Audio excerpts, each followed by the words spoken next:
concluyendo son, primero, que la ley del antiguo pacto es una unidad, ¿sí? La división que se ha conocido, digamos que desde la Escritura no podemos afirmar que está dividida la ley, sino que es una unidad. La ley del antiguo pacto es una unidad. Y esa ley era temporal, por diseño de Dios. No es que Dios tuviera un plan B, no. Así era el plan de Dios. Dios había planeado que la ley tuviera un inicio y tuviera un fin. Y ese fin estaba ligado a la llegada del Mesías. Cuando llegara el Mesías, Jesús, acabaría la era del antiguo pacto, porque ahora vendría un nuevo pacto. Entonces, como esta ley estaba atado al antiguo pacto, y el antiguo pacto era temporal, porque lo que pretendía el antiguo pacto era apuntar a la venida del Mesías, llegó el Mesías, no es necesaria la ley. Hay un nuevo sacerdote, hay un nuevo mediador, hay un nuevo pacto. Este nuevo pacto, entonces, los creyentes en Jesús hacen parte de esta comunidad del nuevo pacto y ya no estamos sujetos a la ley del antiguo pacto, ¿sí? A ninguna parte de la ley del antiguo pacto. Ahora, eso no quiere decir que los creyentes en Jesús no tengan una ley, no andan sin ley. Hay una ley, sino que es una ley distinta, porque es un nuevo pacto. Esa ley es lo que conocemos, y es el nombre de la serie, como la ley de Cristo, que es lo que dice Pablo, ¿no? Yo no estoy bajo la ley, pero tampoco estoy sin ley, sino que estoy bajo la ley de Dios, que es la ley de Cristo. Ese es lo que Pablo enseñaba. Esta nueva ley, que pertenece a un nuevo pacto, y valga la pena reforzar la idea de que es un nuevo pacto, nosotros creemos que es un nuevo pacto, no que es un pacto renovado, ¿sí? No es el mismo pacto versión 2.0, no, es un nuevo pacto. ¿Por qué es un nuevo pacto? Porque hay un nuevo sacerdocio, que es Jesús. De hecho lo leíamos la vez pasada, que no vino por el sacerdocio levítico, ¿verdad? Él es descendiente de Judá y él es sacerdote según el orden de Melquisedec, ¿verdad? Melquisedec, que no tiene genealogía, Jesús es sacerdote según ese orden, dice la Escritura, y él viene del linaje de la tribu de Judá, ¿verdad? De esa tribu, así que es un nuevo sacerdote, y dice, cuando hay un cambio de sacerdote, hay un cambio de ley, es lo que nos enseñaba el texto en Hebreos. Entonces, este es un nuevo pacto, y ese nuevo pacto tiene nuevas leyes, mejores promesas, un mediador que es eterno, a diferencia del mediador anterior que era Moisés, que murió, ¿verdad? Y parte esencial del nuevo pacto es el don del Espíritu. Eso no estaba en el antiguo pacto. El don del Espíritu es derramado en los que hacen parte de la comunidad del nuevo pacto, y en esta comunidad todos los que han creído en Jesús, que son los que hacen parte de la comunidad, reciben el Espíritu. Eso es parte del nuevo pacto. Y el Espíritu es lo que los capacita para obedecer, ¿sí? En la comunidad del nuevo pacto tenemos nuevas leyes, pero tenemos el poder del Espíritu Santo en nosotros que nos ayuda, que nos hace obedecer esas leyes, ¿ok? Eso no lo tenía el antiguo pacto. Como lo habíamos mencionado, y lo vuelvo a repetir, el antiguo pacto no tenía las pilas, te daba las instrucciones, pero no tenía baterías. El nuevo pacto también tiene leyes, tiene mandamientos, tiene ordenanzas, pero tiene pilas. Recargables, muy bien. Pablo usa la expresión la ley de Cristo, esta expresión, en dos pasajes en su carta. Uno está en Gálatas 6:2, esto estoy todavía recapitulando, dice, lleven las cargas los unos de los otros y cumplan así la ley de Cristo. Y en Corintios, que era el que cité ahorita, donde dice, yo no estoy sin ley, no estoy bajo la ley, aunque no estoy sin ley, sino que estoy bajo la ley de Cristo. Nosotros hemos definido la ley de Cristo de esta manera. La ley de Cristo, o sea, a lo que Pablo se refiere cuando él menciona esta expresión, la ley de Cristo, él está hablando de que son principios centrados en amor, guiados por el Espíritu y tomados del ejemplo y las enseñanzas de Cristo y sus apóstoles, y en última instancia es todo el canon visto a la luz de Jesús. Para nosotros, esa es la definición teológica, según nuestro entendimiento de la Escritura, de lo que Pablo quiere decir cuando habla de la ley de Cristo. La ley de Cristo es lo que exige Dios a los cristianos del nuevo pacto que ya no están bajo el antiguo pacto. La ley de Cristo es la ley de Dios para aquellos que viven después de que Cristo ha resucitado. ¿Sí?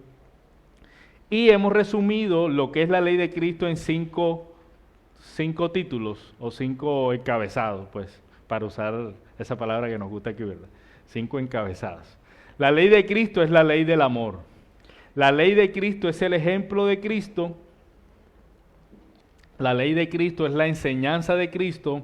La ley de Cristo es la enseñanza de los apóstoles de Cristo. Y la ley de Cristo es todo el canon, o sea, toda la Biblia interpretada a la luz de Cristo. Hoy vamos a empezar por el primer encabezado. La ley de Cristo es la ley del amor. El amor es absolutamente central para la ley de Cristo. Vámonos a la carta de Juan, primera carta de Juan.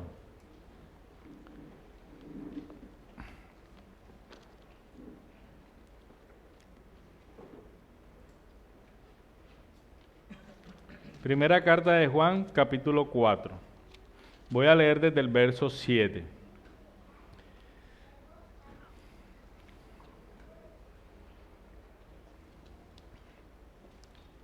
Dice el pasaje: Amados, amémonos unos a otros, porque el amor es de Dios. Y todo el que ama es nacido de Dios y conoce a Dios. El que no ama no conoce a Dios, porque Dios es amor. En esto se manifestó el amor de Dios en nosotros, en que Dios ha enviado a su Hijo unigénito al mundo para que vivamos por medio de Él. En esto consiste el amor, no en que nosotros hayamos amado a Dios, sino en que Él nos amó a nosotros y envió a su Hijo como propiciación por nuestros pecados. Amados, si Dios así nos amó, también nosotros debemos amarnos los unos a los otros. Verso 12. A Dios nunca lo ha visto nadie. Si nos amamos unos a otros, Dios permanece en nosotros y su amor se perfecciona en nosotros. En esto sabemos que permanecemos en Él y Él en nosotros, en que nos ha dado su Espíritu. Y nosotros hemos visto y damos testimonio de que el Padre envió a su Hijo para ser el Salvador del mundo. Todo aquel que confiesa que Jesús es el Hijo de Dios, Dios permanece en Él y Él en Dios. Verso 16. Y nosotros hemos llegado a conocer que hemos creído en el amor que Dios tiene para nosotros. Dios es amor. Y el que permanece en amor, permanece en Dios y Dios permanece en él. En esto se perfecciona el amor en nosotros, para que tengamos confianza en el día del juicio. Pues como Él es, así somos también nosotros en este mundo. En el amor no hay temor, sino que el perfecto amor echa fuera el temor, porque el temor involucra castigo. Y el que teme no es hecho perfecto en el amor. Nosotros amamos porque Él nos amó primero. Si alguien dice, yo amo a Dios, pero aborrece a su hermano, es un mentiroso. Porque el que no ama a su hermano, a quien ha visto, no puede amar a Dios, a quien no ha visto. Y este mandamiento tenemos de Él: el que ama a Dios, ame también a su hermano. ¿Sabes cuántas veces se menciona la palabra amor o una conjugación del amor en este pasaje? Y nada más en un capítulo. El amor es absolutamente central en la ley de Cristo. El Dios del universo amó abnegadamente a su pueblo. ¿Qué significa abnegado? Abnegado significa de manera sacrificial, desprendido, que renuncia a quien es de alguna manera, que es generoso, que no se mide en amar. Nosotros vemos en Jesús una entrega completa. Él no se entregó un pedacito. Dice, Él se despojó de su gloria en el cielo y se hizo hombre y se humilló hasta la muerte. Jesús se entregó todo por nosotros. Ese es un amor abnegado. Y el Dios abnegado que ama de manera abnegada, llama a su pueblo a ser gente que ame de esa manera. Es lo que dice el pasaje que leímos. Si así nos amó Dios, entonces amemos de esa misma manera. Por eso muchos de nosotros estamos descontentos con la vida, ¿sabes? Porque vivimos para nosotros mismos y no vivimos amando a los demás, sacrificándonos por otros. Pero cuando estamos en Cristo, eso debería ser distinto. Pablo dice, en la segunda carta a los Corintios, dice, pues el amor de Cristo nos apremia. El amor de Cristo por Él dice, nos empuja, nos pone en aprietos, nos presiona. ¿Para qué? Dice él, habiendo llegado a esta conclusión, que uno murió por todos y por consiguiente todos murieron. Y por todos murió, para que los que viven ya no vivan para sí, sino para aquel que murió y resucitó por ellos. El amor de Cristo, cuando hemos creído en el Señor, entonces nos empuja, dice Pablo, nos debe apremiar a no vivir para nosotros, sino para aquel que murió y resucitó por nosotros. El amor es central absolutamente en la ley de Cristo. Miren lo que Pablo escribió en 1 Corintios 13, y seguramente ya lo han escuchado antes. 1 Corintios capítulo 13. Pasaje bastante conocido, ¿verdad? Si yo hablara en lenguas angélicas, pero no tengo amor, he llegado a ser como metal que resuena o címbalo que retiñe.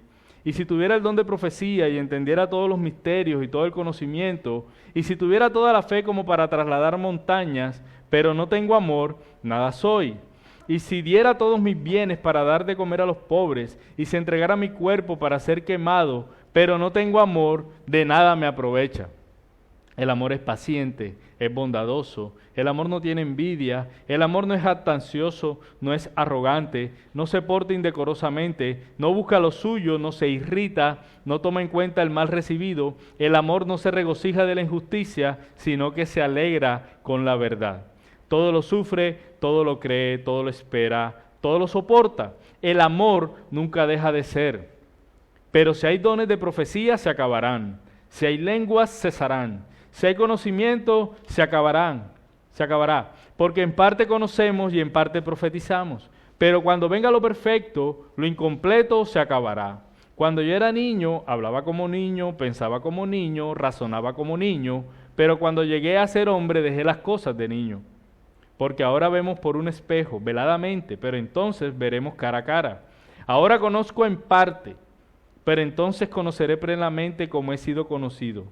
Y termina Pablo diciendo, y ahora permanecen la fe, la esperanza, el amor, estos tres, pero el mayor de ellos es el amor. El amor es central en la ley de Cristo. En Mateo hay un pasaje donde los fariseos se agruparon al oír que Jesús, dice Mateo 22:34, se agruparon al oír que Jesús había dejado callados a los saduceos. O sea, los saduceos no pudieron encontrarle un error a Jesús en sus preguntas, entonces ya lo dejaron. Entonces ellos se interesaron, se agruparon, ¿verdad? Y uno de ellos, intérprete de la ley, para poner a prueba a Jesús, dice el pasaje, le pregunta, Maestro, ¿cuál es el gran mandamiento de la ley? Y él le contestó, amarás al Señor tu Dios con todo tu corazón y con toda tu alma y con toda tu mente. Este es el grande y primer mandamiento. Y el segundo es semejante a este, amarás a tu prójimo como a ti mismo. Le dijo Jesús, de estos dos mandamientos dependen toda la ley y los profetas. Todo lo que ustedes saben se basa en estas dos cosas. Amarás a Dios y amarás a tu prójimo como a ti mismo. Jesús le citó la ley y una parte de Levítico que dice así, amarás a tu prójimo como a ti mismo, a tu compañero nacido en tu país, algo así. Pero en otro pasaje que está en Lucas, él le hacen la pregunta, ¿quién es mi prójimo? Y fíjate que la ley en Levítico hablaba de que el prójimo era tus compatriotas. Pero cuando él enseña la parábola del buen samaritano, se sale de ese contexto de la ley, porque la ley decía, vamos a Levítico para que lo podamos ver juntos. Levítico 19, 18.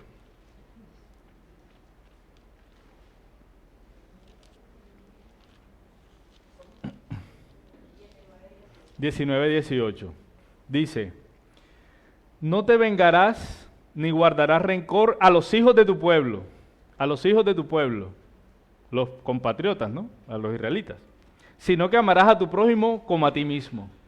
Cuando se escribió amarás a tu prójimo como a ti mismo, se estaba haciendo referencia a los hijos de tu pueblo, ¿verdad?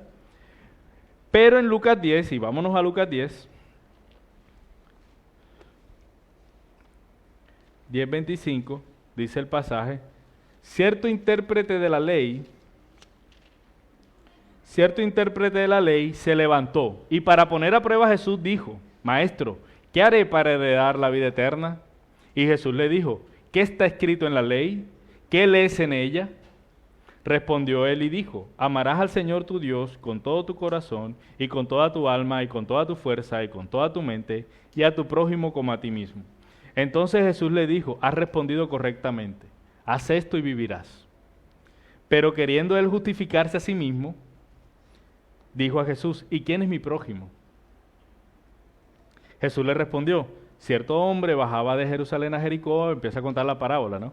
Bajaba de Jerusalén a Jericó y cayó en manos de salteadores, los cuales después de despojarlo y de darle golpes se fueron, dejándolo medio muerto. Por casualidad, cierto sacerdote bajaba por aquel camino y cuando lo vio, pasó por el otro lado del camino. Como cuando, bueno, ustedes han hecho eso alguna vez, yo creo. Pero no porque alguien estaba medio muerto, sino porque tenían miedo a la persona que venía de frente, ¿no? Pero ellos vieron a esta persona allí que estaba medio muerto, dice el pasaje, dice la parábola, y entonces se cambian no pasan por otro lado, ¿verdad? Del mismo modo también un levita, cuando llegó al lugar lo vio y pasó por el otro lado. Uno pudiera pensar, oye, este sacerdote y este levita fueron descuidados, indolentes, egoístas, miserables. ¿Cómo van a dejar a este hombre ahí? Pero es que había una ley. Si ellos tocaban a un muerto, quedaban inmundos y no podían servir en el templo. Y ellos, era un sacerdote y un levita, era parte de lo que ellos hacían, ¿no? O sea que ellos actuaron de alguna manera conforme a la ley. Porque la ley los vetaba por un tiempo si ellos tocaban un muerto. Pero mira lo que sigue diciendo el Señor. Dice, pero cierto samaritano ni siquiera era del pueblo. De hecho era de un pueblo enemigo, ¿verdad? Porque ellos no se gustaban. Que iba de viaje, llegó a donde él estaba y cuando lo vio tuvo compasión. Acercándose, le vendó sus heridas, derramando aceite y vino sobre ellas y poniéndolo sobre su propia cabalgadura, lo llevó a un mesón, o sea, como un lugar o un hospedaje y lo cuidó. Al día siguiente, sacando 2 denarios, se los dio al mesonero y dijo, cuídelo, y todo lo demás que gaste cuando yo regrese se lo pagaré. ¿Cuál de los 3, le estaba preguntando a la persona que le hizo la pregunta al Señor, le dijo, ¿cuál de los 3 piensas tú que demostró ser prójimo de aquel que cayó en manos de salteadores? El intérprete de la ley respondió, el que tuvo misericordia de él. ¿Qué le dijo el Señor? Ve y haz tú lo mismo. Un samaritano que era despreciado por judíos, lo consideraba un pueblo enemigo, y en esta parábola es quien actuó bajo la ley de Cristo, bajo la ley del amor, porque tuvo misericordia. Él no estaba bajo el parámetro de la ley, así que él actuó con amor fuera de ese parámetro. Jesús dijo en el Sermón del Monte, ustedes han oído que se dijo, amarás a tu prójimo y odiarás a tu enemigo. Pero yo les digo, amen a sus enemigos y oren por los que los persiguen, para que sean hijos de su Padre que está en los cielos, porque Él hace salir el sol sobre malos y buenos y llover sobre justos e injustos. Porque si ustedes aman a los que le aman, ¿qué recompensa tienen? ¿No hacen también lo mismo los recaudadores de impuestos? Y si saludan solamente a sus hermanos, ¿qué hacen más que otros? ¿No hacen también lo mismo los gentiles? Por tanto, sean ustedes perfectos como su Padre Celestial es perfecto.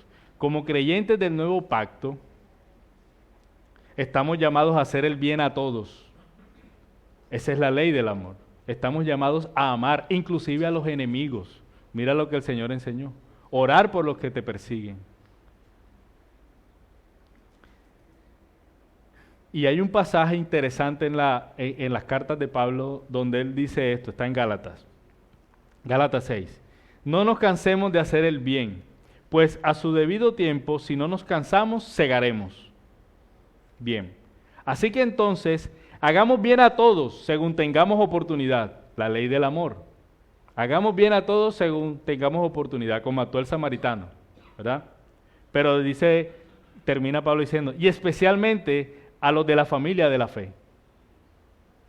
Interesante. El amor por Dios,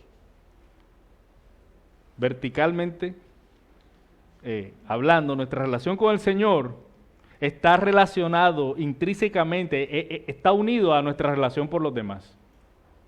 Por eso Juan decía, nadie puede decir, yo amo a Dios y no amo al hermano. Eso no tiene, porque va junto. Si ama a Dios, ama a tu hermano. Ama a tu hermano.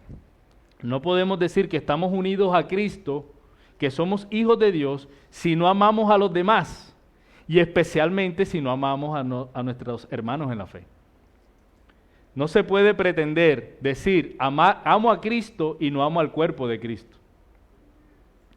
Hay una unidad inseparable entre Cristo y su pueblo. Si tú amas a Cristo, amas a la iglesia, amas a tus hermanos. Por eso es que cuando Pablo perseguía a la iglesia, bueno, antes de que se llamara Pablo, se llamaba Saulo, ¿verdad? Saulo de Tarso perseguía a los cristianos. Cuando Jesús le aparece, le dice, ¿por qué me persigues? Él no estaba persiguiendo a Jesús, estaba persiguiendo a la iglesia. ¿Y qué le dijo Jesús? ¿Por qué me persigues? Entonces, el que ame al Señor, ama a la iglesia. Hay otro pasaje que está en Mateo que cuando el Señor dice, yo vendré y apartaré a mi izquierda a las cabras y a mi izquierda a las cabras y a la derecha a las ovejas.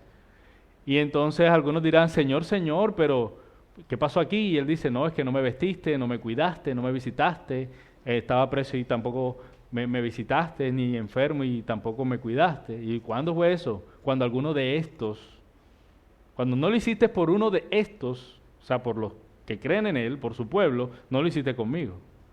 Entonces hay una relación entre amar a Dios, amar al Señor y amar a su pueblo. El amor es esencial, central en la ley de Cristo. Juan dice que si una persona dice amar a Dios, pero odia a su hermano, ¿qué es? Mentiroso. Mentiroso. Y termina la carta que le llamo. Y este mandamiento tenemos de él. El que ama a Dios, ame también a su hermano. Ese es el mandamiento. Amar. Gálatas 5, vámonos ahí. Gálatas 5:13.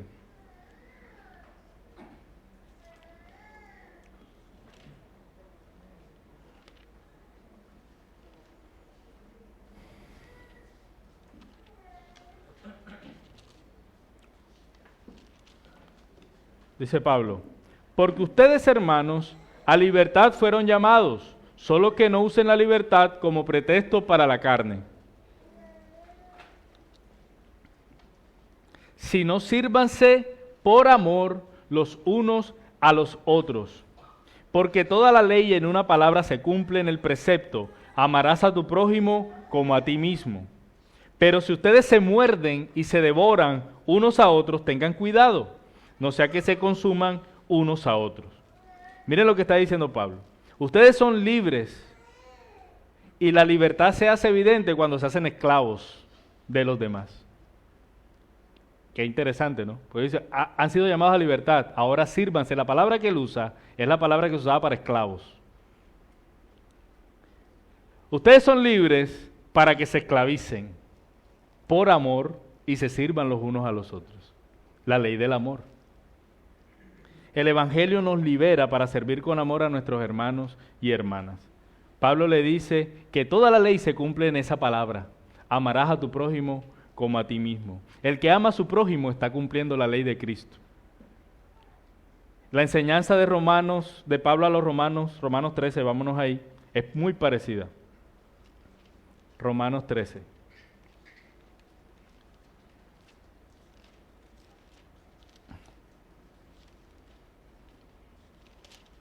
(13:8) Dice Pablo, no deban nada a nadie, no deban nada a nadie, sino el amarse los unos a los otros. Porque el que ama a su prójimo ha cumplido la ley. Porque esto, no cometerás adulterio, no matarás, no hurtarás, no codiciarás. Y cualquier otro mandamiento en estas palabras se resume. Amarás a tu prójimo como a ti mismo. El amor no hace mal al prójimo, por lo tanto, el amor es el cumplimiento de la ley. El amor no está en conflicto con los mandamientos. En la ley de Cristo, la ley del amor no está en conflicto con los mandamientos de Dios. Los mandamientos de no cometer adulterio, matar, robar y codiciar son simplemente otras formas de decir, ama a tu prójimo. Santiago también lo dice, él en su carta escribe, si en verdad ustedes cumplen la ley real conforme a las Escrituras, amarás a tu prójimo como a ti mismo, bien hacen. El amor es fundamental para la ley de Cristo. Los cristianos estamos llamados a buscar el bien de nuestro prójimo, no el de nosotros mismos. Sobre todas las cosas, dice Pablo a los Colosenses, vístanse de amor, que es el vínculo de la unidad. Pablo le dice a Timoteo, el propósito de nuestra instrucción es el amor nacido de un corazón puro, de una buena conciencia y de una fe sincera. Pablo le dice a los romanos, sean afectuosos unos a otros con amor fraternal. Pedro en la primera carta les dice, puesto que en obediencia a la verdad ustedes han purificado sus almas para un amor sincero de hermanos, ámense unos a otros entrañablemente de corazón puro. El amor es fundamental en la ley de Cristo. Juan también enfatiza el amor en su carta, la misma carta, pero en el capítulo 2 dice, el que ama a su hermano permanece en la luz. Primera de Juan 2:10. El que no ama a su hermano no es hijo de Dios. Primera de Juan 3:10. Porque este es el mensaje que han oído desde el principio, que nos amemos los unos a los otros. Primera de Juan 3:11. Nosotros no sabemos que hemos pasado de muerte a vida porque amamos a los hermanos. El que no ama permanece en muerte. Primera de Juan 3:14. En esto conocemos el amor, en que Él puso su vida por nosotros. También nosotros debemos poner nuestras vidas por los hermanos. Primera de Juan 3:16. Y este es su mandamiento, dice Primera de Juan 3 también, 3:23. Que creamos en el nombre de su Hijo Jesucristo y que nos amemos unos a otros como Él nos ha amado. El amor es central en la ley de Cristo, por eso nosotros decimos que la ley de Cristo es la ley del amor. Todo lo que... Y está fundamentada en el amor de Cristo. Es decir, el Señor nos manda amar no desde el vacío, sino desde lo que Cristo ha hecho por nosotros. Por eso la carta de Juan dice, como Él nos amó, así usted ame. Ya nosotros tenemos la referencia, el estándar de amor. Y es Él, cómo Él ama, cómo Él nos ha amado.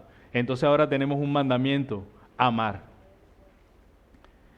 La primera carta a los tesalonicenses, vámonos ahí también, primera carta a los tesalonicenses, capítulo 4, es un pasaje muy aclarador o que dice mucho sobre la centralidad del amor en la ley de Cristo, en la ley del nuevo pacto. Primera a los tesalonicenses 4.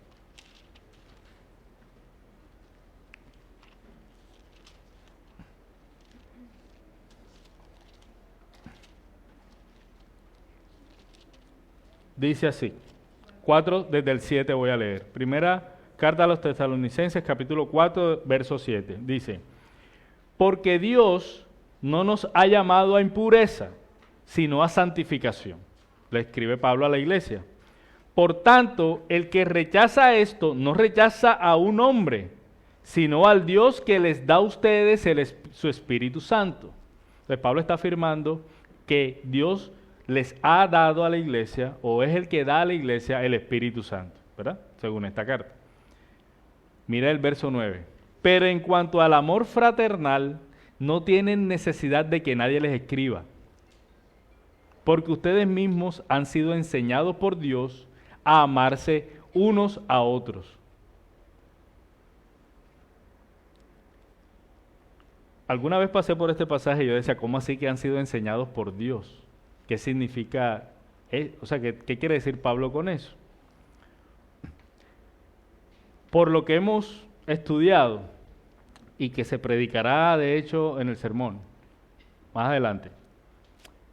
No sé si recuerdan que leíamos en Jeremías, en Ezequiel y de hecho en Isaías, la promesa del nuevo pacto. Y haré un nuevo pacto. Vienen días en que haré un nuevo pacto. Y hay una descripción de cómo será el nuevo pacto. Y parte de lo que dice Jeremías es, y nadie enseñará a otro, porque todos conocerán al Señor. Vamos a Jeremías 31. Jeremías 31. Vamos a Ezequiel primero, perdón. Ezequiel 36.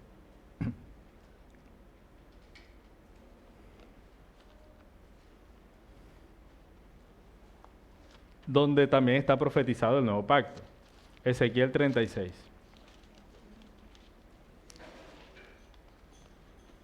36:25.